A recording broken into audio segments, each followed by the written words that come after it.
옆에 있는 분들과 한번 인사 나누겠습니다. 고맙습니다. 고맙습니다. 감사합니다. 주님 안에서 사랑합니다. 오늘 제 1과 말씀을 보도록 하겠습니다.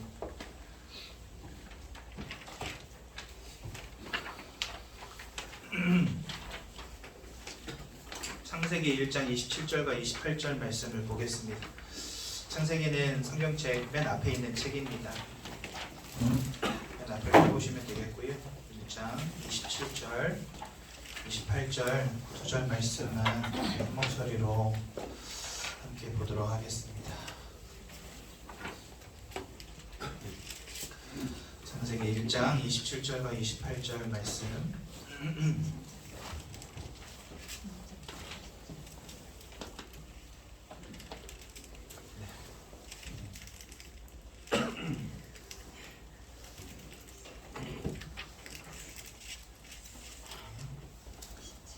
장 27절, 28절 두 절 말씀 한 목소리로 함께 봅니다.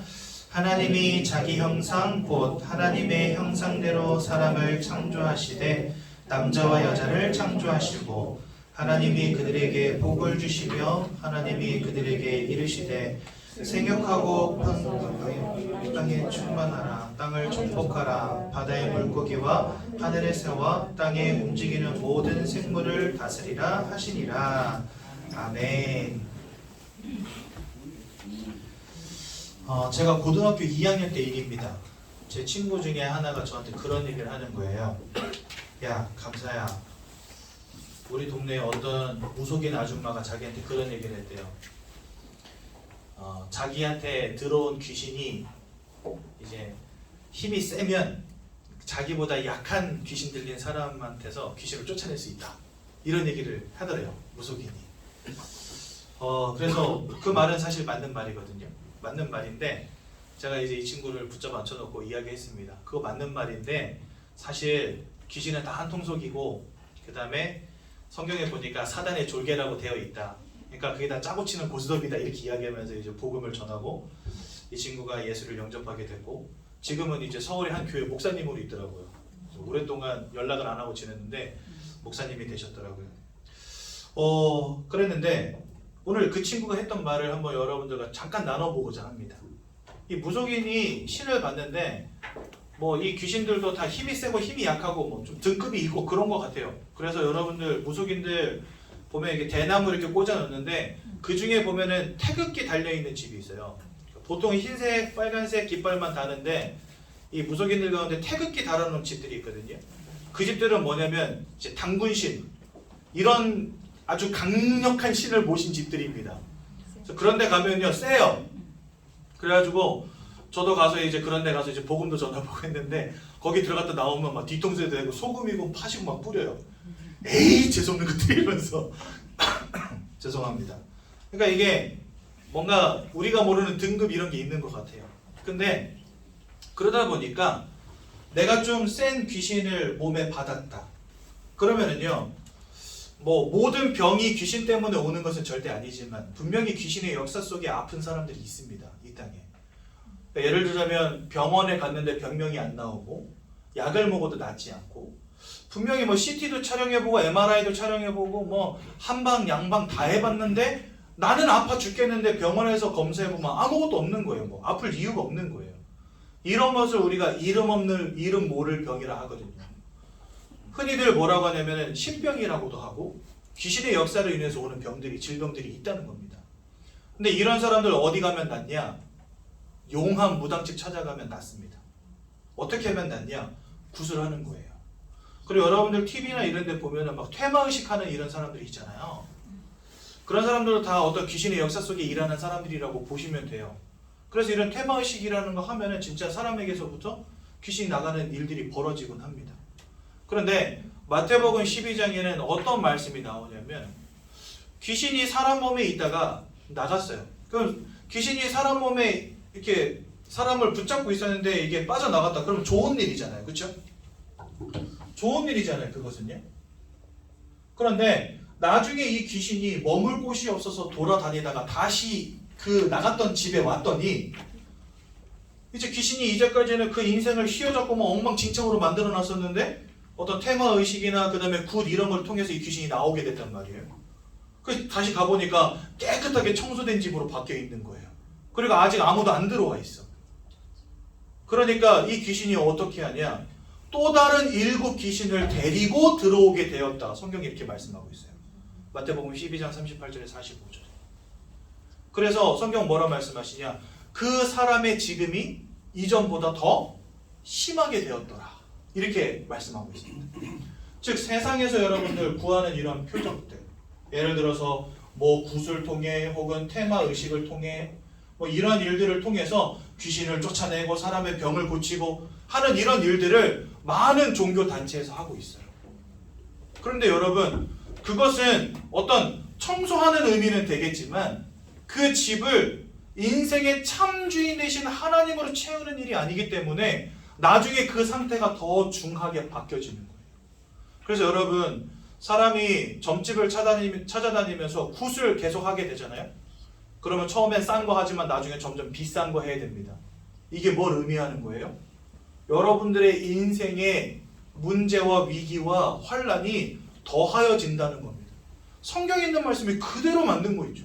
그래서 저는 무속 현장을 거의 한 300명 가까이, 250명 가까이 만나면서 이분들하고 이야기하고 이분들의 인생을 듣고 이분들이 하는 일들을 제가 들으면서 성경이 확인되어지더라고요. 너무 깜짝 놀랐어요. 분명히 사람은 영적 존재이기 때문에 이런 영적인 존재들에게 영향을 받고 사로잡히기도 하며 그것 때문에 병을 얻기도 하고 마음과 생각이 무너지기도 하고 삶이 실패하기도 합니다. 근데 세상은 이거 모르잖아요. 그러니까 그냥 공부 열심히 하고 성공하면 되는 줄로 여긴단 말입니다. 그래서 여러분들, 내가 영적인 존재라는 사실을 아는 것과 영적인 존재들이 있음을 깨닫는 것과 영적인 세계가 있음을 아는 것, 하나님의 살아계심을 아는 것, 이것은 세상 그 어떤 지식과 어떤 학문과 비견해 보더라도 나에게 있어서 가장 가치 있고 귀중한 학문이라는 거예요. 그래서 성경은 뭐라 말씀하시냐? 예수 안에 모든 지혜와 보화가 가득 담겨있다. 이렇게 말씀하십니다. 그래서 주님을 아는 지식이 최고의 지식이다. 사도 바울은 말합니다. 그렇죠? 이게 이러한 성경을 기준으로 우리가 영적인 눈으로 이걸 바라보지 않으면 굿해가지고 병 낫는 사람들, 테마의식에서 귀신 쫓는 사람들 응답 받은 거거든요. 나름대로. 하지만 거기에 숨겨져 있는 영적 진실이 있다는 거예요. 우리의 참 인생의 참된 주인이 하나님으로 역사하시지 않는 이상 이 귀신의 역사는 절대 끊어지지 않는다는 겁니다. 일시적으로 좋은 현상으로 바뀌어질 수는 있지만 그게 근본의 해결은 아니라는 거예요. 그렇죠? 여러분도 한번 생각해 보세요. 막 내가 진짜 암이 걸렸는데 이 암 때문에 드러나는 여러 가지 현상들이 있을 거 아니에요. 그렇죠? 어디 뭐 어떤 한 부에 암이 들어와서 그것 때문에 뭐 내가 머리가 계속 아프다든지. 그럼 여러분도 머리가 아프니까 타이레놀 하나 먹었다 칩시다. 그러면 두통이 잠시간은 가시겠죠. 근데 두통이 다시 올까요, 안 올까요? 두면 둘수록 더 큰 고통이 올 겁니다. 왜요? 아직 암이 해결된 게 아니니까. 그렇게 이해하시면 돼요. 내 인생의 근본이 치유되어지는 게 중요한데 세상은요, 사단은요, 요렇게 속입니다. 야, 요것으로 충분해. 또 문제 오면 돈다발 더 싸들고 와서 굿하면 돼. 이렇게 가르치는 거예요. 그래서 결국은 누굴 모르게 만들어요? 네, 이것의 결국은 예수를 모르게 하고 이것의 결국은 하나님을 모르게 하는 것입니다. 자꾸 응답을 줘요. 막 때로는 육신적으로 성공하기도 하고 어떤 질병의 문제가 구슬했더니 낫기도 하고 막 불전에다가 현금을 갖다 놓으면은 그거 10배로 막 돈이 돌아오기도 하고 막 남편 사업이 잘 나가게 하고 막 자녀들 공부 잘하게 하고 그러다가 중요한 순간에 인생 콱 무너뜨리는 겁니다. 여러분, 이게 사기꾼이 하는 짓이랑 똑같잖아요. 그래서 성경은 요한복음 8장 44절에 이 녀석을 두고 천하를 깨는 자라고도 하고 살인마라고도 하고 거짓말쟁이라고도 하는 겁니다. 한마디로 말해서요, 모든 인류가 이 사기꾼 마귀에게 사로잡힌 거예요. 그리고 이 녀석이 포장 치워놓은 곳에 다 속고 있는 거예요. 지금 영적인 진실을 알지 못하니까. 그래서 여러분들, 우리는 영적인 눈을 뜨고 바로 봐야 됩니다. 집을 청소하는 게 좋은 일이 아니에요. 그곳에 그 집을 예쁘게 가꾸고 보호하고 지켜주시고 인도하시고 축복해줄 주인이 들어오는 게 중요한 것이지 집을 개떡같이 만들어 놓은 주인장 걷어차는 게 중요한 게 아니라니까요. 제가 집 구하러 다니는데 집주인들이 애가 셋이라 그러면 깜짝 놀래요. 애가 셋이면 곤란한데 막 이래요. 그래서 왜 그러세요? 그러니까 전 세입자가 애가 셋이었는데 좀 애들이 큰 거예요. 근데 이놈들이 문짝은 다 짜놓고 가가지고 문짝이 다 빵꾸 나 있고 그래가지고 제가 들어갈 때 문짝을 다 갈아놨더라고요. 새 걸로. 그래 애들이 몇 살이에요? 그러길래 초등학교 4학년, 5학년, 4학년, 5학년이면 그러니까 안 되는데 막 이래요. 그래서 여자아이들입니다. 그러니까 그러면 좀 괜찮다. 셋째는 뭐니? 그래서 갓 태어났습니다. 그러면 한번 생각해 보겠다고. 그래가지고 집 주셨거든요. 그러니까 이게 골치 아프거든요. 이 집주인 입장에서도 뭐 집을 다 때려 부시는 이런 사람들 들어오면 정말 골치 아파요. 그리고 애가 셋이면 빨래가 많잖아요. 그러니까 겨울에 곰팡이가 많이 쓸 확률이 높아요. 그 집 안에 습도가 높아지니까. 그러니까 가구 원수가 많은 사람들을 이 집주인들은 들이기가 싫어. 왜냐면 집이 망가질 확률이 아무래도 높으니까. 그래가지고요 애 셋 있다 하면서 집 구하러 다니기 진짜 힘듭니다. 그렇다고 속일 수도 없잖아. 저희 둘밖에 안 됩니다 이러고 들어갔는데 나중에 애가 셋 있으면은 집주인은 이제 열받는 거죠. 그러니까 다 사실대로 말해야 되는데 진짜 싫어하는 거예요. 그러니까 집주인도 집을 깨끗하게 잘 보호하고 잘 관리해 줄 수 있는 사람들 들어오는 걸 좋아하지 개떡같이 쓰는 사람들 별로 안 좋아한단 말이에요. 그렇죠? 그래서 여러분 개떡같이 쓴 그 집을 완전히 망가뜨린 그 놈을 쫓아내는 게 중요한 게 아닙니다. 진짜 그 집을 아름답게 멋지게 관리하고 보호하고 인도해 줄 수 있는 집 주인이 들어오는 게 중요한 거거든요. 그래서 여러분 이게 좋은 일처럼 보이지만 사실은 더 큰 불화, 더 큰 불행, 더 큰 재앙으로 연결된다니까요. 이게 하나님이 주인 되어 주시지 않는다. 그곳엔 반드시 귀신이 틈타게 되는 것입니다. 그래서 여러분들 이런 사단이 만들어 놓은 이런 패러다임에 여러분들 속으면 절대 안 돼요. 이런 프레임에 절대 속으면 안 됩니다. 영적인 눈을 뜨고 이 세상을 이 땅을 바라볼 수 있어야 된다는 거예요. 자칫 잘못하면 저의 설교가 우리 세가족 선생님들에게 세상은 온통 나쁜 것 투성이고 막 돈도 벌지 말아라, 막 공부도 하지 말아라, 오직 예수면 된다 이렇게 들릴 수도 있을 것 같은데 저는 그걸 말하고 싶은 게 아닙니다. 지금까지 우리가 내가 영적 존재라는 사실을 몰랐기 때문에 그리스도 예수 하나 모르고 살아왔는데 그래도 그냥 괜찮다고 살아온 거예요. 그게 사실은 착각이라는 겁니다. 흑암의 역사 속에 운명과 사주팔자 속에 무너지고 있고 점점 망해가고 있고 멸망해가고 있는데 내 길이 이 내리막길이 한길 낭떠러지로 끝난다는 사실도 모른 채 지금 막 굴러가고 있는데 내가 지금 실패의 구렁텅이로 멸망의 구렁텅이로 가고 있다는 사실도 알지 못한 채 살아가고 있다는 겁니다. 여러분들이 영적인 사실을 정확히 볼 때에야 비로소 내가 지금부터 어떻게 시작해야 되는지가 보이는 거거든요. 아는 만큼 보이는 거예요. 여러분 그렇지 않습니까? 제가 얼마나 촌놈이냐면 저기 경기도 안성 사람입니다. 경기도 안성은 수도권이긴 해요. 그런데 저는 그 경기도 안성 시내에서 차를 타고 40분 50분을 더 들어가야 되는 산골 촌놈이에요. 중학교 2학년 때까지 아스팔트가 안 깔렸어요. 도로가 흙길이었어요.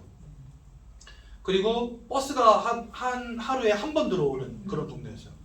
그 여러분들 읍내 한 번 나가잖아요? 그러면 걸어서 집에 오든지 아니면 다음날 읍내 들어오는 버스 타야 돼요.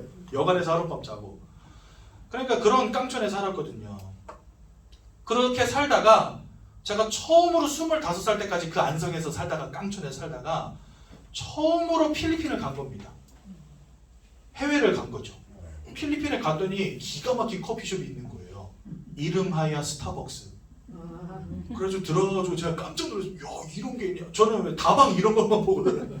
문 열고 들어가면 저 프림 넣어드려요? 이렇게 물어보는 데 들어가가지고 막 우리 어머니 아버지 커피 드시고 이런 데 따라가다 보니까 다방 이런 데만 가봤지 스타벅스 이런 데 못 가봤거든요.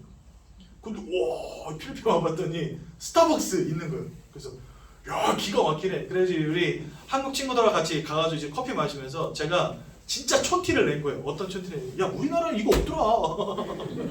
그쵸? 내 사는 동네는 없어요 스타벅스가. 그래서 야, 이 좋은 게 왜 우리나라 없냐? 그러니까 애들이 저를 이렇게 보요. 뭐야 얘는? 뭐 이러면서 전국에 널려 있는데 안성에 없는 거예요. 안성에. 진짜 여러분 안성에 스타벅스가 언제 생겼냐면 한 10년 됐어요. 생긴 지.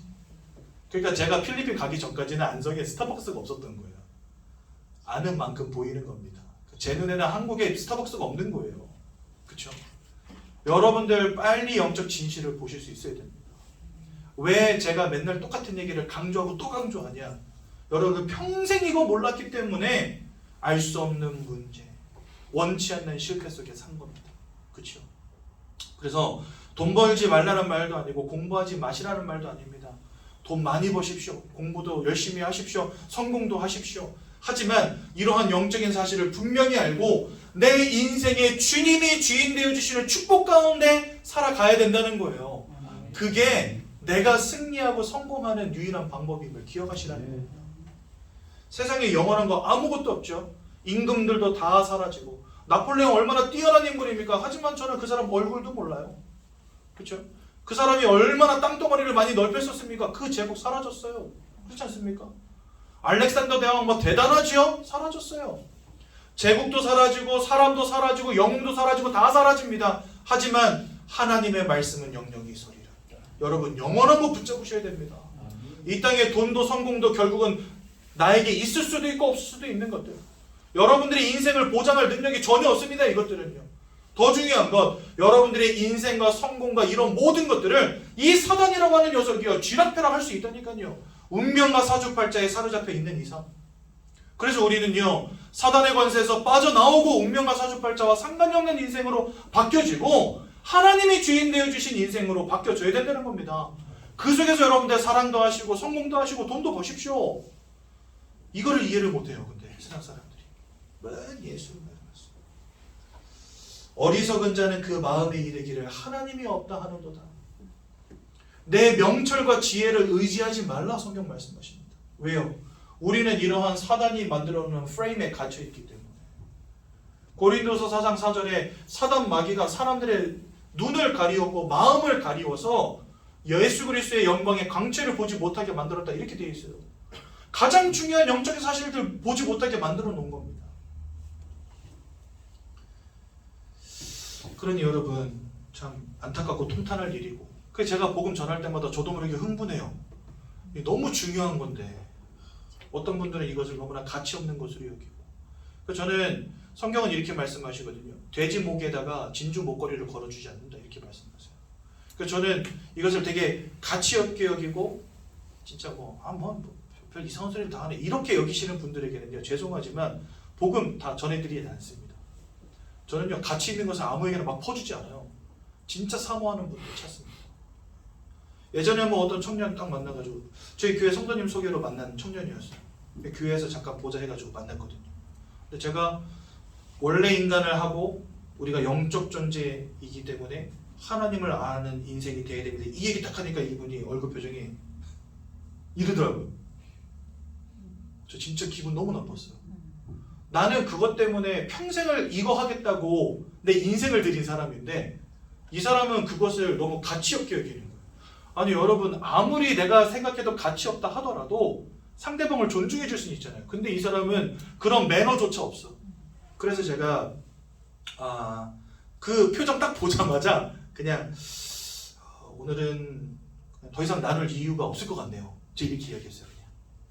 그래서 바쁜데 시간 내주셔서 감사하고 돌아가십시오 해서 그분 그냥 갔거든요. 제가 너무 화가 나더라고요. 이토록 좋은 복음, 그분을 생각해서 드리는 말씀인데 그걸 비웃는 거예요. 이 복음을 비웃는 거예요. 제가 진짜 그게 용납이 안 되더라고요.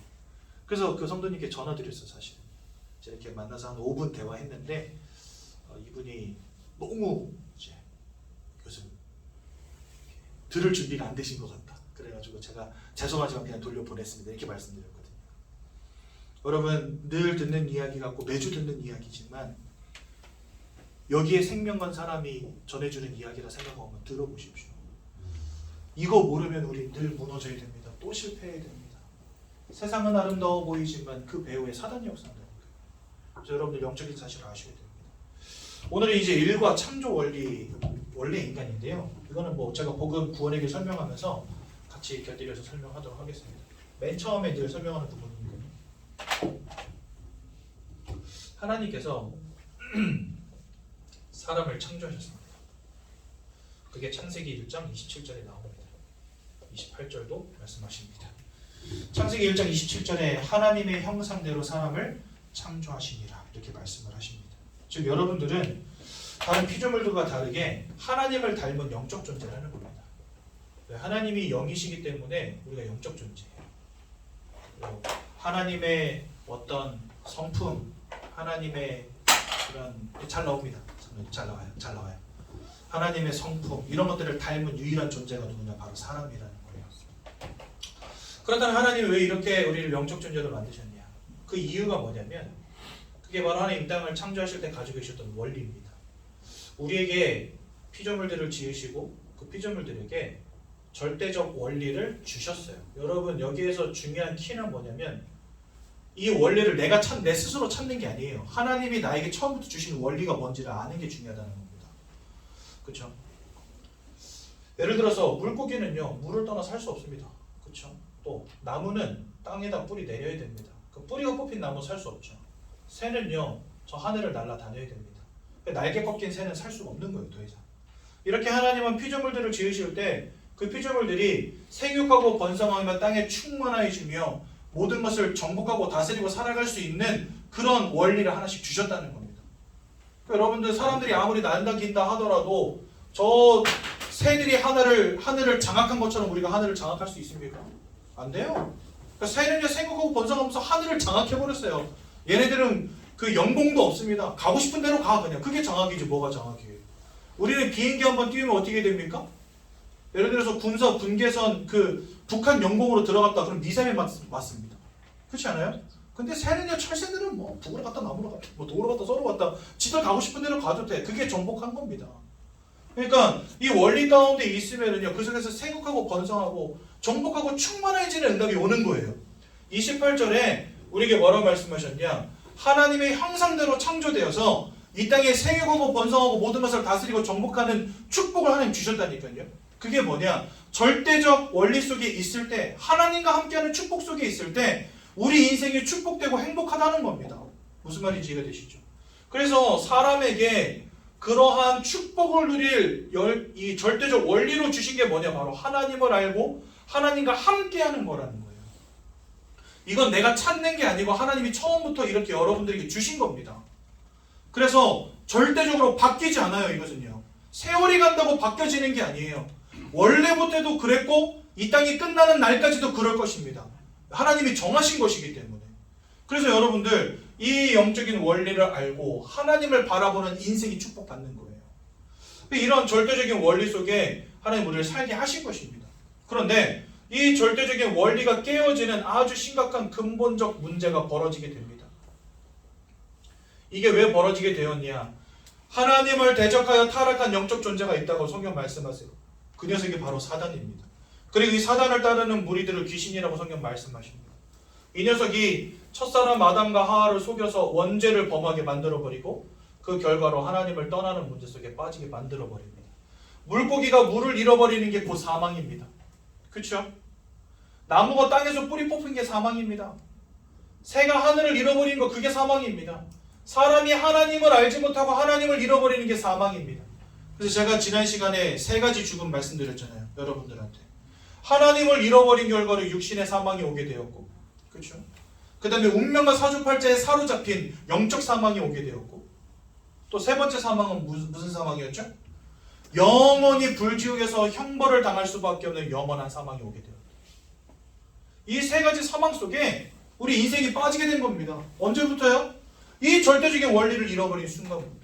그래서 여러분, 우리 인생의 최대 과제가 뭐냐? 공부 열심히 해서 성공하는 게 아니에요. 좋은 여자, 좋은 남자 만나서 멋진 가정 이루는 것도 아닙니다.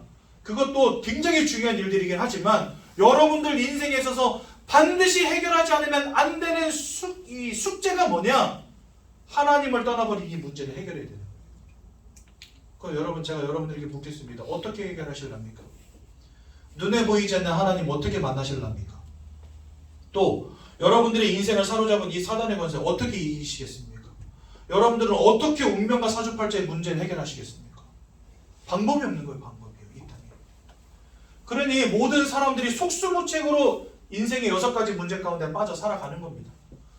먼저는요, 사단 마귀에게 붙잡힌 인생이 되었다라고 성경 말씀하십니다. 그것을 우리는 운명과 사주팔자라 합니다.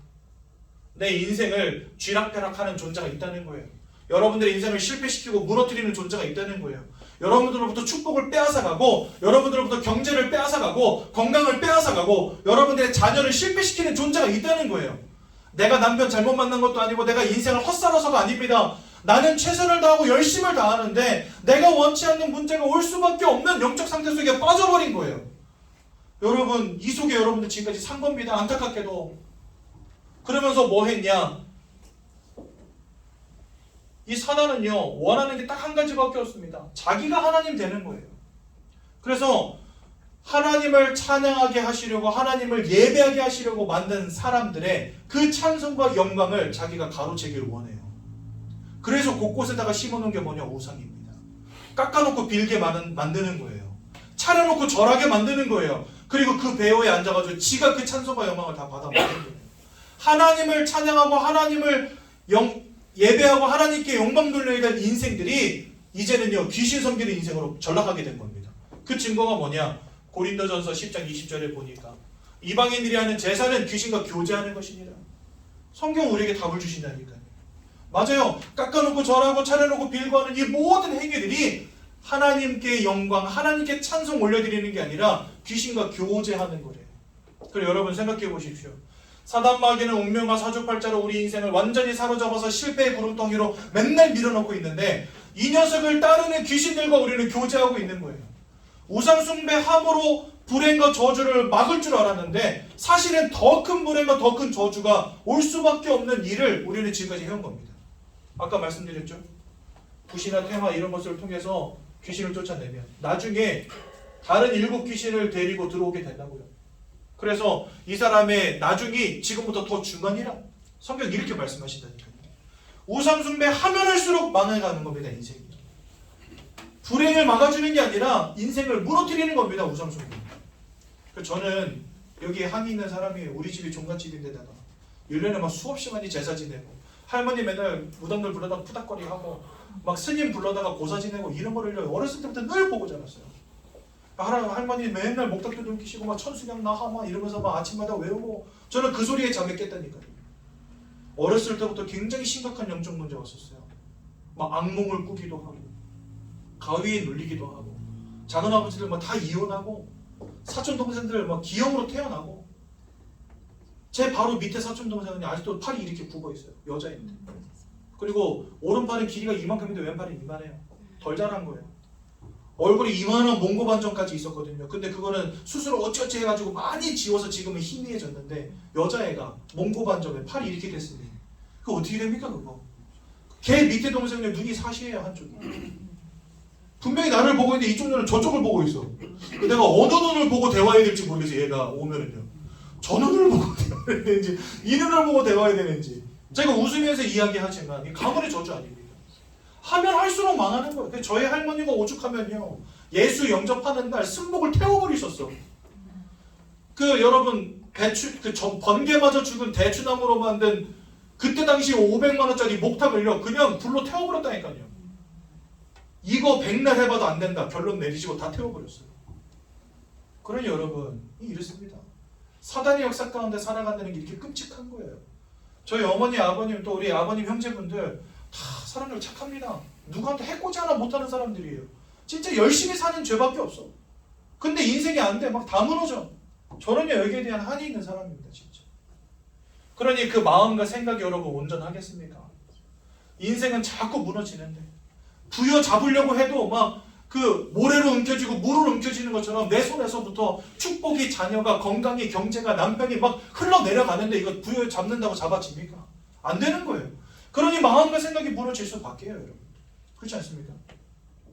그러니까 많은 사람들이 술을 마시지 않으면 안 될 정도로, 약을 먹지 않으면 안 될 정도로, 그렇죠?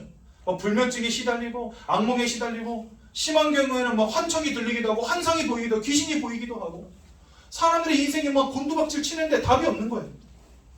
그러니 그 육신과 삶이 어떻겠습니까, 여러분? 점점 피폐해질 수밖에요. 계속된 실패가 올 수밖에요. 계속된 저주와 문제가 올 수밖에요. 여러분 세상은 발전하는데 왜 인생의 개인의 문제는 해결이 안 됩니까? 사람이 영적 존재인데 그 영적 존재라고 하는 사람에게 영적인 답을 줄 곳이 없다는 거예요. 이 땅에는요. 여러분 대학에 간들 영적으로 답을 주겠습니까? 뭐 삼성 이건희 회장은 가셨지. 누구죠? 이재용 회장을 만난들 그분이 여러분들의 인생의 문제 해결해 주겠습니까? 돈이 아무리 많으면 뭐해요? 아무리 많은 걸 배우면 뭐합니까? 사람이 영적 존재라는 걸 모르는데 그러니 그 인생의 개인의 문제가 해결되겠냐 말이죠. 안 되는 겁니다. 세상 백날 좋아지고요. 우주선을 타고 태양계 밖으로 날아가는 날이 와도 인생의 개인의 문제는 해결이 안 될 겁니다. 그렇죠? 여러분 지금 이제 어떤 시대가 왔는지 아십니까? 화성을 우주선 타고 여행 가는 시대가 왔어요. 지금 이 땅에서 뭘 준비하고 있는지 아십니까? 화성에다가 식민지를 건설할 생각을 하고 있어요. 지금 화성 가서 살면 해결됩니까 여러분? 화성이 아니라 목성이 아니라 진짜 태양계 밖에 있는 어떤 지구형 행성에 가서 사는 날이 오더라도 안 되는 거예요. 이거 안 돼요.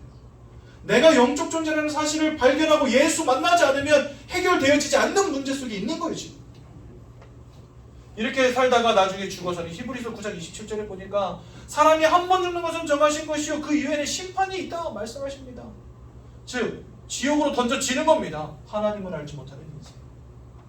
이렇게 말하면 또 어떤 분들은 그러더라고요. 아 그럼 살인마도 뭐 아주 중대한 범죄를 친 나쁜 놈도 예수만 믿으면 천국 가는 겁니까? 이렇게 그지 같네 막 이런 분들이 있어요. 제가 생각해도 좀 그지 같아요. 그런데 여러분 생각해 보십시오. 이 구원이라고 하는 문제는요. 어떤 문제냐? 우리는 출발선이 다 똑같습니다. 어떤 출발선에서 출발을 하냐? 사형수라고 하는 출발선에서 시작을 하는 거예요. 여러분들이나 나나. 왜요? 예수를 알지 못한다면 그 끝은 심판받고 영원한 불지옥으로 던져지는 거기 때문에. 그러니까 우리는 태어날 때부터 얼마나 착한 놈이냐 나쁜 놈이냐 이것과 상관이 없이 여러분들이나 나나 모두 다 사형수예요. 사형수. 근데 그 속에서 하나님의 은혜로 내가 사명 받았느냐 안 받았느냐 이걸 따지는 거예요. 성경은. 그래 여러분들이나 나나 다 사형수, 지옥으로 갈 수밖에 없는 사형수들이었는데 하나님의 은혜로 거기서 빠져나오게 된 것이지 그게 팩트지 왜 나쁜 놈도 천국 갑니까? 이렇게 따질 문제가 아니라는 거죠. 인생을 살다 보면 여러분들 실수할 수도 있고 중대한 죄를 범할 수도 있습니다. 또 어떤 분들은요 깔끔하게 깨끗하게 양심적으로 잘 살아가는 사람들도 있습니다. 하지만 여러분들이 착하다 안 착하다와 상관이 없이 우리는 다 사형수라니까요. 하나님의 은혜로 말미암아 구원받지 못하면 천국에 이를 수 없는 자들이라는 거예요. 착한 자들이 천국 가는 게 아니라는 겁니다. 이미 우리는 다 지옥 갈 수밖에 없는 운명과 사주팔자 속에 붙잡혔어요. 언제부터요? 하나님 잃어버린 순간부터. 그래서 여러분 예수를 믿는 것이 구원받는 유일한 길인 겁니다. 착하게 사는 게 구원받는 길이 아니라니까요. 백날 착하게 살아도 이속이 있어요. 그렇죠? 그건 변하지 않습니다. 그래서 여러분들 영적인 진실을 잘 아셔야 돼요. 그러지 않으면 복음을 오해하고 교회를 오해합니다. 이거 그지 같네 이렇게 생각할 수 있어요. 그렇지 않습니다. 우리의 시작점은 어디라고요? 이거예요. 이거. 이미 죽은 목숨. 하나님을 잃어버린 순간부터 육신의 사망, 영적인 사망, 영원한 사망 가운데 붙잡힌 사형수라니까요. 이 속에서 예수의 은혜로 말미암아 여러분들 구원받은 겁니다. 내가 얼마나 착하냐 못되게 살았냐 이것과 상관이 없이 예수를 통해 오는 구원인 것입니다. 그러니 예수를 모르는 자들은 지옥 가는 겁니다. 나쁜 놈이건 착한 놈이건 상관이 없이 가는 거예요. 왜요? 사형수기 때문에. 사형수는 그냥 죽는 거예요. 놔두면. 하지만 은혜로 거기서 빠져나오게 되면 사면되면 천국 가는 겁니다. 얼마 전에 박근혜 씨 사면됐죠? 어떤 분들은 할렐루야 하던데 어떤 분들은 저걸 왜 꺼냈냐 이러고 저는 뭐가 옳고 뭐가 그른지 잘 모르겠습니다. 내 하나의 인생 감당하기도 힘들어 죽겠는데 남의 인생까지 신경 써야 되겠습니다.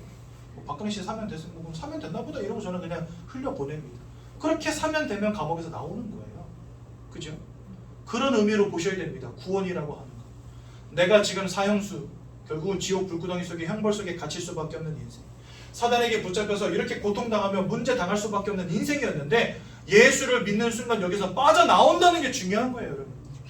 얼마나 착하게 살아야 되냐. 종교는 그걸 말하거든요. 그렇지 않습니다. 그 말은요. 예수의 공로가 필요 없다는 말과 같아요. 예수 믿지 않아도 내가 착하게 살면 구원 받을 수 있다는 거거든요. 근데 여러분 누가 착하게 삶으로 이 운명과 사주팔자로부터 빠져나옵니까? 누가 착하게 삶으로 하나님이 계신 천국에 들어갈 수 있겠습니까? 안 된다는 거예요. 그래서 세상의 방법으로는 구원받을 수 없고 천하 인간 가운데 구원받을 만한 다른 이름을 주신 적이 없고 오직 예수를 믿을 때 구원받는 겁니다. 그러니까 여러분들 이 지옥과 천국을 오해하시면 안 돼요. 절대. 더 큰 문제는 뭐냐? 여러분들의 후대들도 여기서 자유롭지 못하다는 겁니다. 다 이 속에 있다는 겁니다. 하나님 떠난 문제 가운데 있다는 겁니다. 아무리 이쁘고 막 고사리 같은 손을 가지고 예쁘게 태어났다 하더라도 그 아이도 여기에서 태어났다는 거예요. 어쩔 수 없다는 겁니다. 하나님을 잃어버린 순간 모든 인생에게 임하여 있는 근본적인 문제, 사단에게 붙잡힌 인생, 지옥 부국덩이 속에 던져질 수밖에 없는, 형벌 받을 수밖에 없는 사형수의 인생. 그래서 여러분들, 이거는 내가 돈을 많이 벌고 공부를 열심히 한다고 해결되어지는 문제가 아니기 때문에 하나님께서 그런 우리를 사랑하사 독생자를 주셨으니 이는 저를 믿는 자들마다 멸망치 않고 구원을 얻게 하려 하심이니라, 영생을 얻게 하려 하심이니라 말씀하시죠. 하나님이 우리에게 길을 열어주셨는데 그분이 바로 예수님이신 겁니다. 예수님이 이 땅에 오셔서 요한일서 3장 8절에 보니까 죄를 짓는 자마다 마귀에게 속하여 있다. 우리는 마귀에게 속한 인생입니다. 하지만 하나님의 아들이 나타나신 것은 이 마귀가 하는 모든 일을 멸하기 위함이니라. 아멘입니다. 진짜 나의 인생을 사로잡은 운명과 사주팔자와 귀신의 세력, 마귀의 권세를 꺾을 유일한 이름으로 오신 이가 바로 누구냐? 예수 그리스도. 그래서 여러분들, 세상 사람들은 사막 귀신이다 욕하고, 교회 가서 교회 가면 밥이 나오냐 떡이 나오냐 욕하는 그 교회와 사막 귀신이라 욕하는 그 예수가 여러분들의 인생의 운명과 사주팔자를 해결할 유일한 이름이라니까요. 그래서 우리는 그분을요, 그냥 왕이 아니라 참 왕이라고 부르는 겁니다. 이 땅에 왕들은 많습니다. 임금들은 많습니다. 대통령도 많습니다. 얼마 전에 인터넷 그 유튜브 보는데 거기에 어떤 광고가 나오냐, 세상의 유명한 인사들을 통해서 인생을 배우라, 이런 광고가 나오면서요, 미국의 전 대통령 클린턴이라는 사람이 나와가지고 영어로 인터뷰하는 게 나오더라고요. 기감이 되는 말 많이 해요. 이렇게 해가지고 중간중간 짧게 나오지만 어떤 한 국가의 대통령으로서 갖고 있는 그만의 어떤 사상과 기준, 이런 것들이 있을 거 아닙니까? 그거를 이제 배우는 거예요. 그 클래스를 통해서 인생을 배우는 거죠. 그런데 클린턴 대통령이라 하더라도 이 사단의 권세를 꺾을 수 없는 겁니다. 그렇죠? 그래서 그냥 임금이 아니에요. 그냥 왕이 아니에요. 사단의 권세를 꺾으실 참된 왕으로 오신 이가 바로 누구냐? 예수 그리스도. 로마서 8장 1절에서 2절에 보니까 예수 안에 있는 자에게는 결코 정죄함이 없나니, 더 이상 우린 죄인이 아니라는 겁니다. 예수 안에 있는 생명의 성령의 법이 죄와 사망의 법에 묶여있던 너희를 해방하였기 때문이니라. 그래서 예수님은 우리의 죄악의 문제를 끝내신 참 제사장이 되십니다. 또한 요한복음 14장 6절에 보니까 내가 곧 길이요 진리요 생명이니 나로 말미암지 않고는 아버지께로 올 자가 없느니라. 그래서 예수님은 하나님께로 나아갈 수 있는 유일한 길 대신 참 선지자가 되시는 겁니다.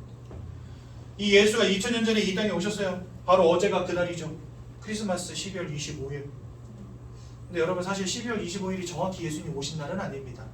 그냥 25일을 우리가 정해서 예수님 오신 날로 기념하는 것이지, 주님이 진짜 오신 날은 아무도 몰라요. 어디도 기록되어 있지 않기 때문에. 근데 대략 학자들 말로는 AD 5년경에 오셨다, 이렇게 이야기해요. 그러니까 예수님 태어나신 해를 기준으로 우리가 BC와 AD, 그러니까 기원전과 그 다음에 기원 후를 나누잖아요. 근데 사실 학자들이 이야기하고는 AD 6년경에 예수님 오셨다, 이렇게 말합니다. 그러니까 사실 그 BC와 AD 그것도 좀 정확하게 나눠진 건 아니라는 거죠. 어쨌든지 예수님 언제 오셨는지는 아무도 몰라. 12월 25일은 그냥 우리가 기념하는 날로 정한 것 뿐이에요. 근데 중요한 팩트는 뭐냐? 예수님 오셨다는 겁니다. 이 땅에. 왜 오셨냐? 왕으로, 제사장으로, 선지자로 사단과 죄악과 하나님 떠난 문제를 해결하시기 위해서 이 땅에 오신 겁니다. 오셔서 뭐 하셨냐? 모든 고난과 고통을 당하시고 십자가에 못 박혀 돌아가시며 우리를 위해서 생명을 내어 주심으로 우리를 사망 가운데에서, 흑암 가운데에서, 죄악 가운데에서 건져내신 것입니다. 또 돌아가신 지 3일 만에 부활하심으로 사망의 권세, 사단의 권세를 이기심을 우리에게 보이신 것입니다. 그래서 우리는 이 예수님, 구원자 되신 예수님을 누구라고 부릅니까? 네, 그리스도라고 부르는 것입니다. 그래서 예수가 죄송합니다. 예수가 그리스도가 되시는 겁니다. 이 예수 그리스도를 믿고 마음에 영접하는 자들마다 하나님의 자녀가 되는 권세를 주십니다. 여러분, 권세를 주신다는 게 뭘까요? 권세를 주신대요. 하나님의 자녀가 되는 게 권세래요. 어떤 권세입니까? 네, 맞아요. 사단으로부터 헤어나올 권세가 생기는 거예요. 죄와 상관이 없는 권세가 여러분들에게 주어지는 겁니다. 하나님의 나라를 차지하고 그 천국을 침노할, 성경은 그렇게 되어 있거든요. 천국을 침노할 권세가 우리에게 생기는 겁니다. 그 누구에게도 열려지지 않을 그 굳건히 닫힌 천국문이요, 하나님의 아들의 권세를 가진 자들에게 열린다니까요. 그게 천국을 침노하는 자들의 축복인 겁니다. 그러니까 여러분들에게 그런 권세를 주시는 거예요. 이 땅 가운데서 하나님의 보호하심과 인도하심과 역사 가운데 승리할 권세, 사단과 귀신의 세력이 여러분들의 인생을 더 이상 흔들지 못할 하나님 자녀의 권세, 기도하는 자들에게 기도의 응답을 주시는 권세, 천국을 소유한 권세, 이게 누구에게 주어지냐? 예수를 그리스도로 믿고 영접하는 자들에게 주어지는 겁니다. 그러니 여러분, 우리 예수를 마음속에 영접하고 하나님의 자녀가 되어야죠. 그렇죠? 영접하는 자 곧 그 이름을 믿는 자들에게는 하나님의 자녀가 되는 권세를 주신다 하셨고, 지금 예수 그리스도께서 문 밖에 서서 똑똑똑 두드리고 있으니 마음문을 열고 나를 영접하는 자들마다 내가 들어가 함께 먹고 유하리라 하셨고, 예수 그리스도가 여러분들 인생에 참된 구원자가 되시기 위하여 이 땅 가운데 오셨습니다. 지금 그분이 여러분들의 마음을 똑똑똑 두드리고 계십니다. 우린 뭐 하면 되냐? 마음으로 믿고 입으로 시인하기만 하면 된다. 로마서 10장 10절에 말씀하십니다. 여러분들 두 손을 모으시고 두 눈을 감으시고 지금 저와 함께 예수를 마음속에 영접하는 참된 축복 누리시기 바랍니다. 사랑의 하나님, 저는 죄인입니다. 제가 왜 고통당하는지, 왜 실패하는지, 왜 원치 않는 어려움 당하는지 알지 못한 채 살아왔습니다. 이것이 하나님 떠난 문제임을, 이것이 사단에게 사로잡힌 결과임을, 죄악의 결과임을 깨닫게 되었습니다. 이런 저를 구원하시기 위하여 예수님께서 이 땅에 오셔서 십자가의 죽으심으로 저를 위한 구원을 완성하시고 그리스도가 되심을 믿고 제 마음속에 영접합니다. 제 마음속에 들어오셔서 제 인생의 주인이 되어주시고 저를 하나님 자녀 삼아 주옵소서. 예수님의 이름으로 기도드렸습니다.